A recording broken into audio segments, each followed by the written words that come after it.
Levski Sofia are one of the most successful clubs in Bulgarian football history, racking up an impressive 26 league titles along with 26 national cups. However, the last of those league titles was in 2009, as the club have found league titles hard to come by since the emergence of Ludogorets. So today we will be taking charge of this club with the goal of taking them back to the top of Bulgarian football by the way of any means necessary.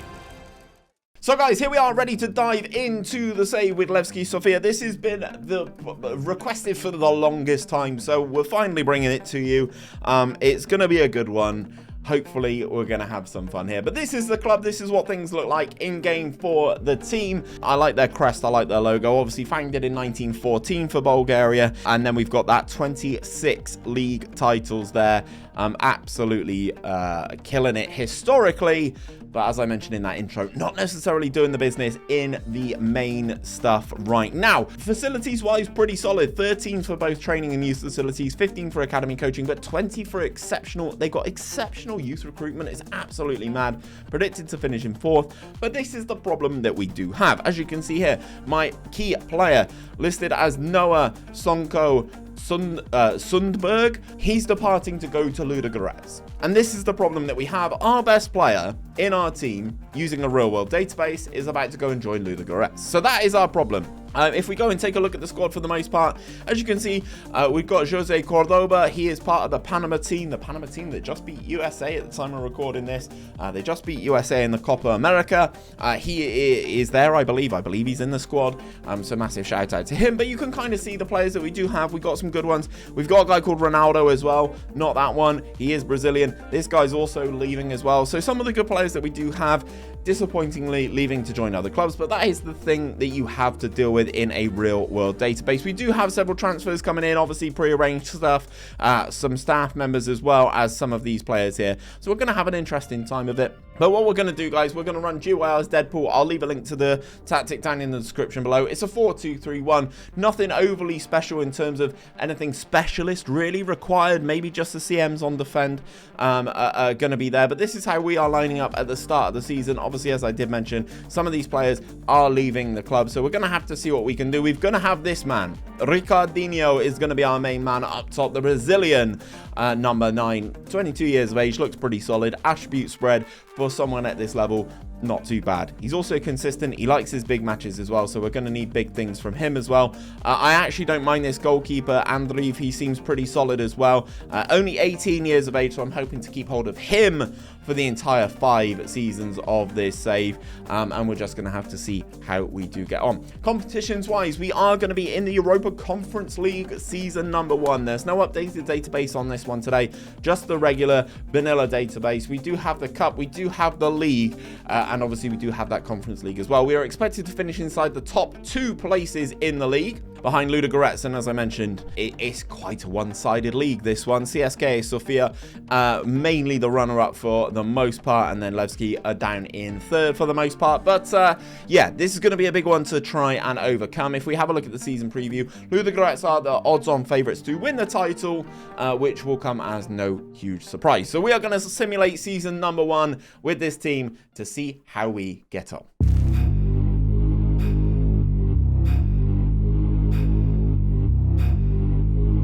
Let's kick off the Season 1 review with the club's continental competition, as first of all, we needed to qualify for the Europa Conference League proper. We had a tough qualification path facing clubs from Kazakhstan, Switzerland, and Poland to actually make the full group stage of this tournament. Here we were drawn in Group G alongside Club Brugge from Belgium, FC Michelin from Denmark, and Shamrock Rovers from Ireland. In my opinion, we won the hardest game possible away at Club Brugge to start the campaign, but then really fell apart in the rest of the group. We finished bottom of the group with 5 points in what was a pretty embarrassing appearance in this continental competition. But back on Bulgarian soil, we were handed a tough draw in the cup as we comfortably moved past Bortev Raka in that first round with a 3-0 victory before facing Ludogorets in that second round. We really failed to impress in this one, but proved difficult to score against, but a goal finally came for Ludogorets in the 93rd minute as Todor Nedelev scored a gorgeous free kick to send us out of the cup. But my main goal of season number 1 was to actually be competitive in the league, and we actually did finish above Ludogorets, but we didn't win the title. Results were patchy to say the least at the start of the season, but eventually did settle into a bit of a rhythm, even if we were losing silly games on the road. Our key man this season was that Brazilian striker Ricardinho, who was the club's top goal scorer, bagging 25 goals in all competitions, and he is now wanted by French sides Montpellier and Nice. Bulgarian fullback Patrick Gabriel Galashev also had a fantastic season, contributing 5 goals and 18 assists in our debut season at the club. After the winter break, we looked like a completely different team and even went unbeaten in our final 15 league matches in both the preliminary phase and in the champions phase. But as I mentioned earlier, we did finish above Ludogorets, but we still finished second in the table with 71 points, losing the title to Levski Sofia, who won their first title since 1996. Despite finishing second, we will be entered into the Europa Conference League again next season, as Ludogorets won the cup and will take the Europa League spot. Several players in this squad are wanted, so I expect it to be an active summer window, and we have £3.5 million to strengthen this squad as much as we can. Right, so transfer update going into season number 2, and we've been pretty active in this transfer window as well, and we have had one major outgoing. Jose Cordoba is the main man leaving us. He's gone to Lens, the Panama international, as I did mention at the start of the video. £4.8 million he's gone over to France for, which is really good money, and it's allowed us to invest in our squad. We also managed to pick up an early signing here of this man, Joel Lopez Pisano. He came in on a free transfer on the 15th of June before the league kind of ticks over into the next season, and we've also spent £2.6 million on some players as well. Now, I'm not going to butcher all of these guys' names, but you can kind of see the level of players that we've brought in. Goljak comes in, the Bosnia and Herzegovina international, 36 caps and 4 goals for his national side. He came in for 135k from Ferencvaros. We also spent some money, this guy also came in on a free. Denis Potelic is probably how I'm butchering this guy's name. Romanian, can play on both sides, can play in the cam spot, can play up front if he absolutely has to. Good on both feet, but better on his right, so he's going to play on that left-hand side for us as that inside forward, cutting in on his stronger foot. As I said, Dinamo Bucharest came in from a free transfer, which you absolutely love to see. Thomas Vernon Lupi comes in on a fee of 300k from Racing de Montevideo. 23 years of age again to play on that wing. Has a little bit about him, 15 acceleration, 15 agility, along with good determination flair. Could be a bit tricky, which is exactly what we like to see on that side. £1.6 million was spent on this guy, Victor Dican, Romanian youth international centre-back, 6'4", right-footed, can play in the DM spot, can also play at centre-back. He will be playing centre-back for us, and he looks pretty good as well. £1.6 million for him. Eric Jurka is how I'm going to say this guy's name, comes in. Slovakia international, England. I don't know when I'm going to put this video out on Sunday, but England are playing Slovakia in the Euros on the day that this video comes out. Let's see what happens there. Slovakian international. Hopefully this guy doesn't rip us apart. It's possible, because we've been quite poor. Really good physically again to play on that wing. Can play on both sides. Good right foot again. 6 foot, as I said, international for 575k. You cannot argue with it. And then this guy's name I'm not even going to try and butcher, but to come in and play in central midfield. Looks like a very good box-to-box midfielder to me. Has a very well-rounded set of attributes coming in from Brazil on a free transfer. So if we have a look at the tactic, guys, if I quick pick and manage our best starting 11, this is kind of what I'm looking at doing this season. Obviously, Galchev is still there in the right back spot. Andreev wants more playing time because obviously when you leave some of this stuff up to the assistant manager, they don't pick him. I want to pick him. He's going to be in there. We've got a nice base through the team. Our fullbacks are good. Galchev and this guy Tsunami look very good. Again, a Brazilian. We've got some good, as I said, some good players in this team. Both fullbacks are very solid. Our central cam in Stefanov is very good. And Ricardinho was our top goal scorer last season. He didn't go anywhere. He stays at the club, which I'm looking forward to seeing how he does over a second season with us. Obviously, now we've been able to put our stamp on things a little bit more. This is definitely a bit more my team, if that makes sense, rather than what we have at the start. Competitions wise, we do have the exact same 3 as last season, back in the Europa Conference League, back in the qualification run For that one, we are taking on Domzali from Slovenia in the first round that we are participating in, which is actually the second qualifying round, but we'll have to see how we can do there. I want to make the competition proper for a second season in a row. And then if we look at the FBet League on the season preview, we are the third best team in the league, apparently, behind Levski Sofia and Ludogorets. Obviously, Ludogorets dominating things again, as you kind of would expect, but neither of us won the title last season. The team that actually did win it are 18-1. So we're going to have to see what we can do. I want to finish above Ludogorets every single season. If that means winning the title, that means winning the title.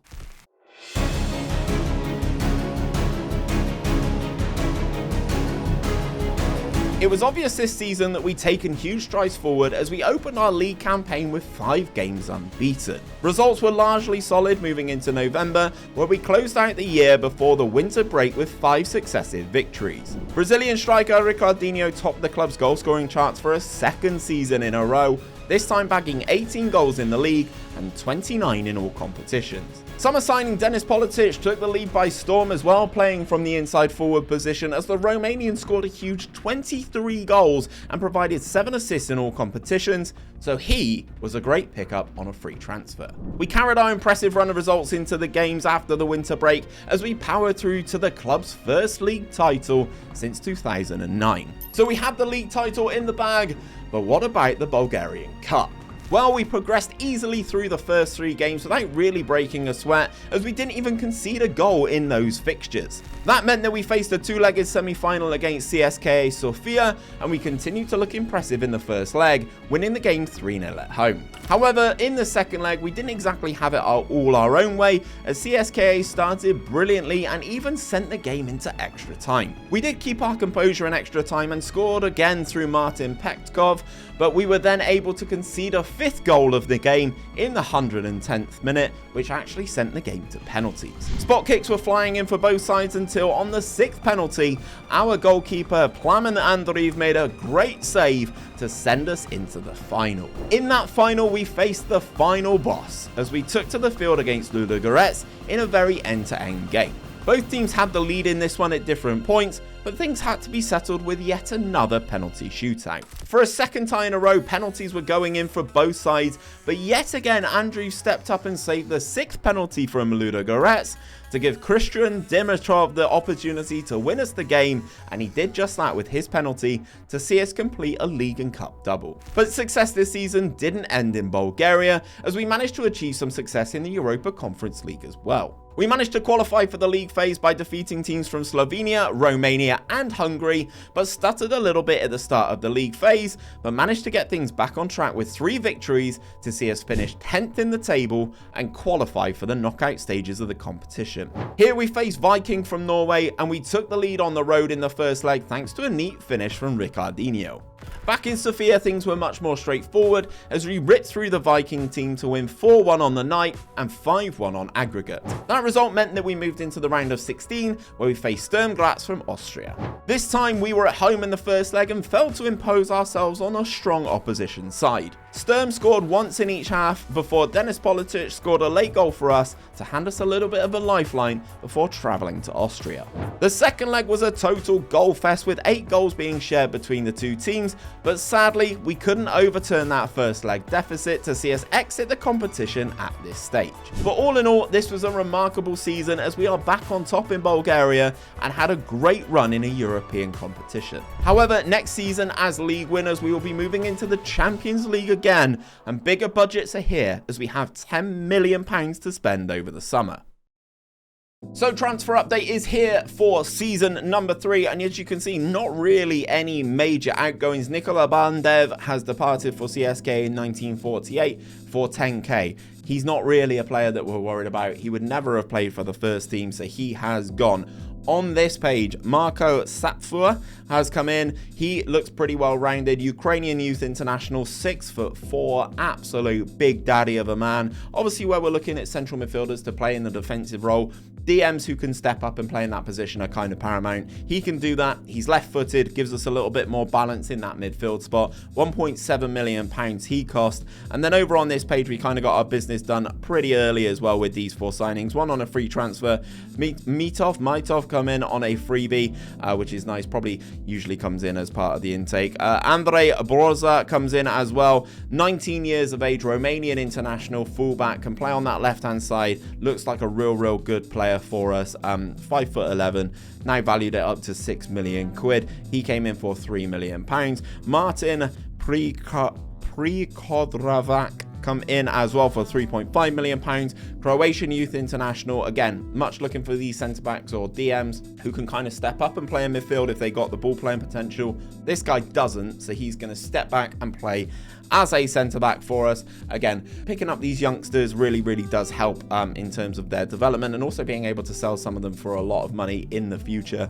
We also picked up this guy, Jurasek from Slavia Prague, for £5.5 million. Very good player to play on that right-hand side, can also play on the left-hand side, but he is left-footed. We want him on the right-hand side to cut in and score those goals, much like we have with the Romanian on the other wing.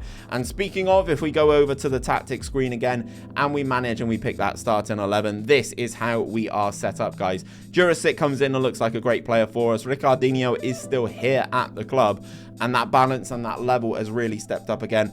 Sapfur looks like a real positive addition for us in that central midfield spot, and we're kind of keeping that balance of that level of quality throughout the squad, which is going to be good for us, because not only do we have the Champions League this year, we also have the Super Cup where we will be taking on Ludogorets. No surprise there. We are league winners. The board are expecting us to continue winning the league as well, which is again, of course, my goal. We're starting to improve the league reputation as well. It was 25th. We've gone up to 22nd. We've overtaken the Polish league and the Swedish league and the Romanian league. Next, we have the Croatian, Serbian, Greek and Israeli leagues on our target. The goal, of course, is to get this league as high up as possible, because then we don't have to face Champions League qualification each season and roll the dice, because I prefer a sure thing, to be fair. Ludogorets are still the favourites to win the league, but we are a close second just behind them. We've got our goalkeeper and 2 of our fullbacks in the Media Dream 11 as well. The rest of it is all basically Ludogorets, so it's going to be an interesting one. I want to retain the title for season number 3. Let's see if we can do that, and also actually get into the Champions League proper.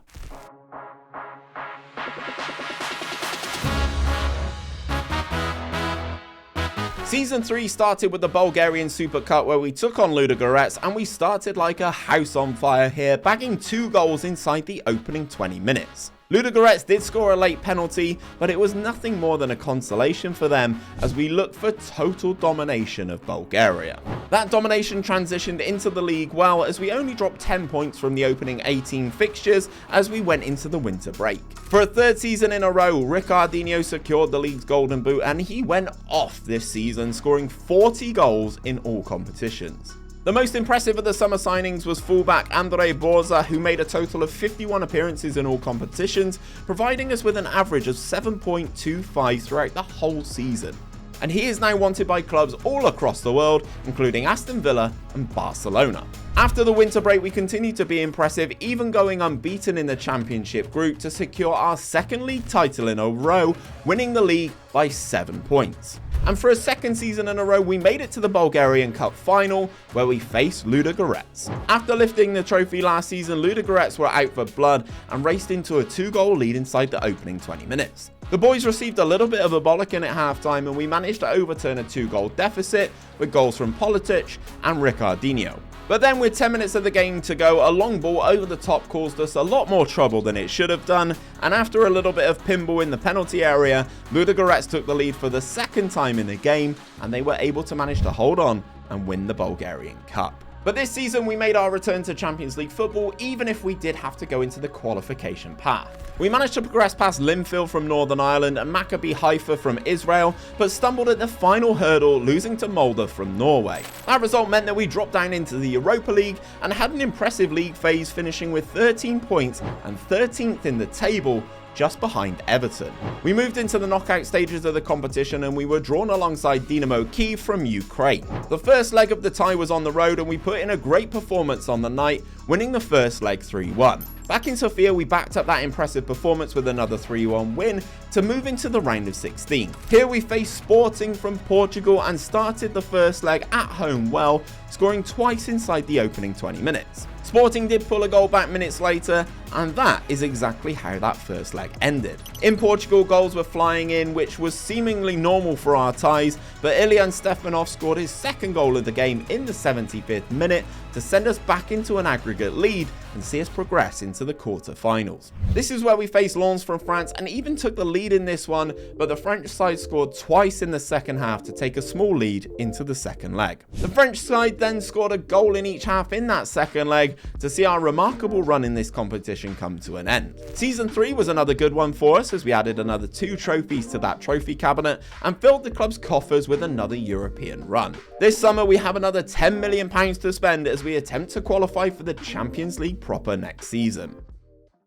So transfer update for Season 4, we have one notable outgoing. Yes, you can see lots of players leaving us on free transfers, which doesn't really bother me too much. Jawad El Jamili has departed us for 275k, has barely played for us too much, this lad, over the last couple of seasons. As you can see, just 4 appearances in the league last season, most of them coming as a substitute. So we're happy to sell him over to Romania for 275k. We got our business done early in this window. 3 signings coming in, including paying for a loan signing. The first one is Dylan Levitt, the former Manchester United man, Welsh international, this lad.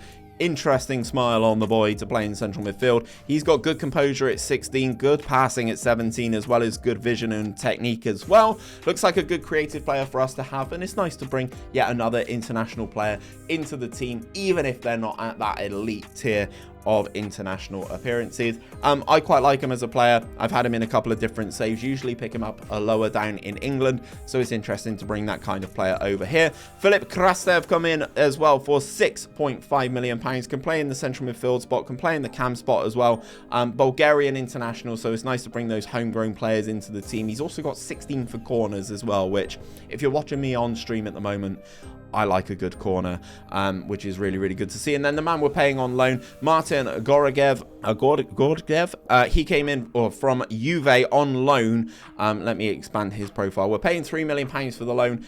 Former Barcelona player. He's been at Slavia Sofia, where he started his club career, but looks like a really good player. 20 years of age, 18 caps for the full national team.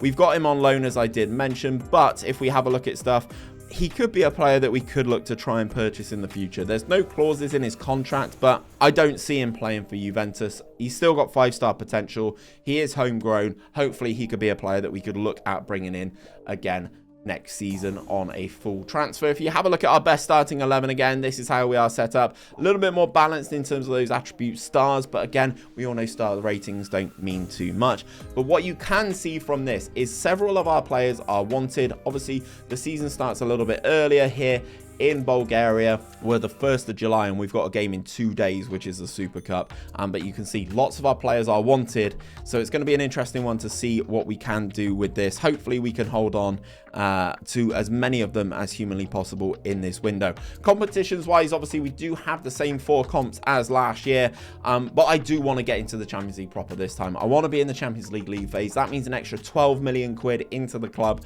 and that is going to be my main goal this season. The board want us to win the Super Cup, get to the semi-finals of the Bulgarian Cup as well, and also finish inside the top 2 in the league. Having won it the last 2 seasons, we are now the favourites for the title, despite only having 4 players in that Media Dream 11, 2 defenders, 1 defensive midfielder, and our keeper. We are apparently the best team in the league, despite not having all the best players. It's going to be an interesting one. I want to win a 3rd league title in a row. We want that 3-peat, baby.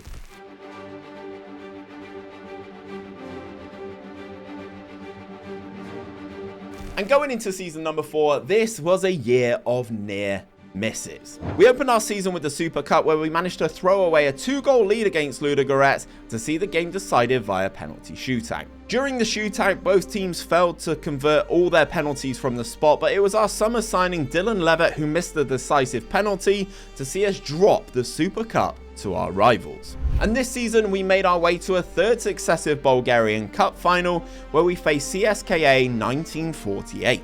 Everyone was expecting us to come home with the trophy, but despite dominating the game from the first minute, we couldn't hit the back of the net, and 1984 took their only real chance of the game to win it 1-0 and secure their first cup in their history ever. However, our bread and butter was the league, and we managed to have a great first half of the season, only dropping 11 points going into that winter break. Our top player this season was Matej Jurasek, who really took his game to a new level during his second season with the club. He managed to provide 14 goals and 17 assists from the right wing in what really was a true breakout season. After the winter break, we almost went completely flawless, this time only just dropping 2 points from the 45 available to complete the three-peat in the league, and this time with a huge points total of 92 points, winning the league by 21 points. That means that we will be back in the Champions League for our fifth and final season, but this year I wanted to make the competition properly. Our qualification campaign saw us defeat Skopje from North Macedonia and AIK from Sweden to set up a playoff against Red Star Belgrade. We were the better team in the home game, but the game ended in a 1-1 draw. And then in Belgrade we shared a 4-4 draw throughout the 90 minutes and in extra time where the winner of the penalty shootout would make it into the Champions League proper. Yet again both teams were clinical from the spot until Victor Boone saw his penalty saved to condemn us to yet another season in the Europa League.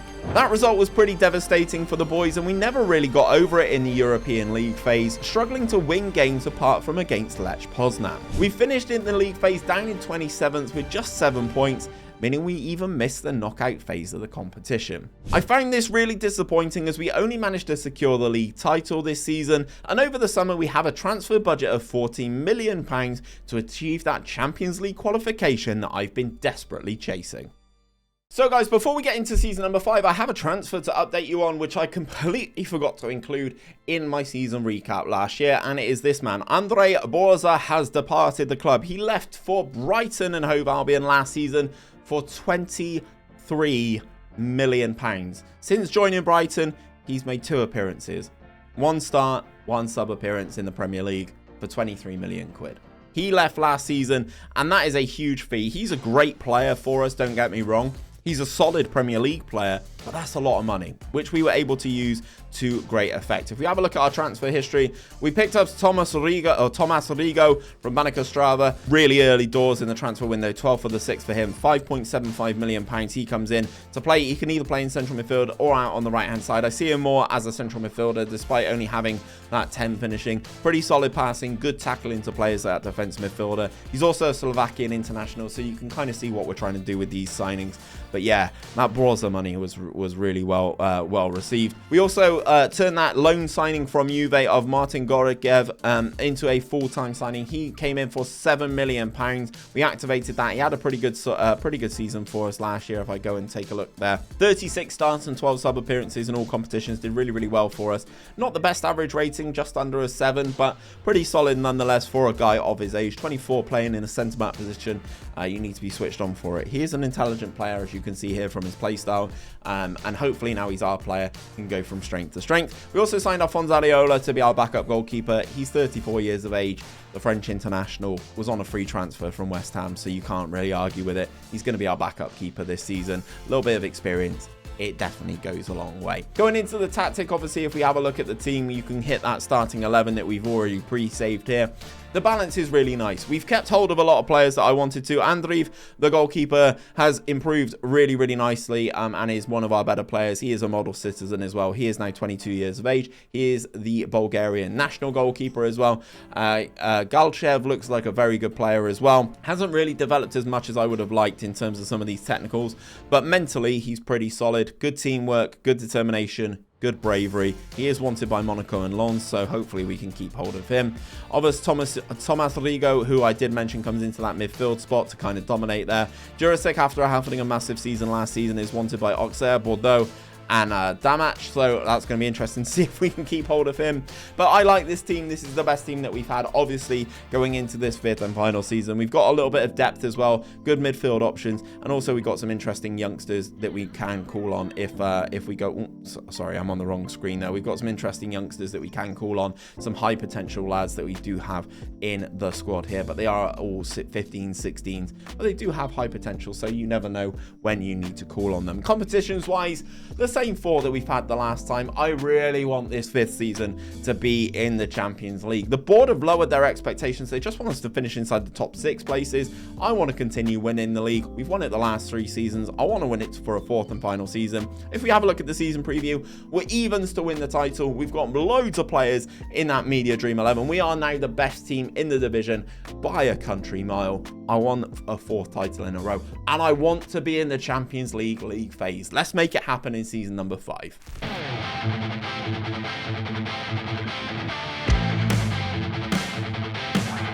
But before we get into the results of season number 5, this is where I ask if you guys are still here watching this video. I understand this is a bit more of an obscure rebuild, not a common team that you would like to see, none of these English teams. If you are still here, let me know that you are still here by letting me know who you think is going to win the Euros down in that comment section. If you're watching this after the Euros has happened, you guys are going to have that hindsight. You're going to look like a genius. But if you are watching it in real time, let me know who you think is going to win the Euros down in that comment section. Either drop the emoji for their flag or just let me know the nation name down below. I'll be in there responding to it, and I'll let you guys know who I think is going to win in that comment section as well. Anyway, let's get into the results for season number 5. As always, we kicked off the season with the Super Cup, where we faced CSKA 1948, and we raced out to an early 3-goal lead inside the first half hour to stake a strong claim for the trophy. We did then take our foot off the gas a little bit in the second half, which allowed 1948 an avenue to come back into the game, where they scored twice themselves, but we did manage to hold on to secure this trophy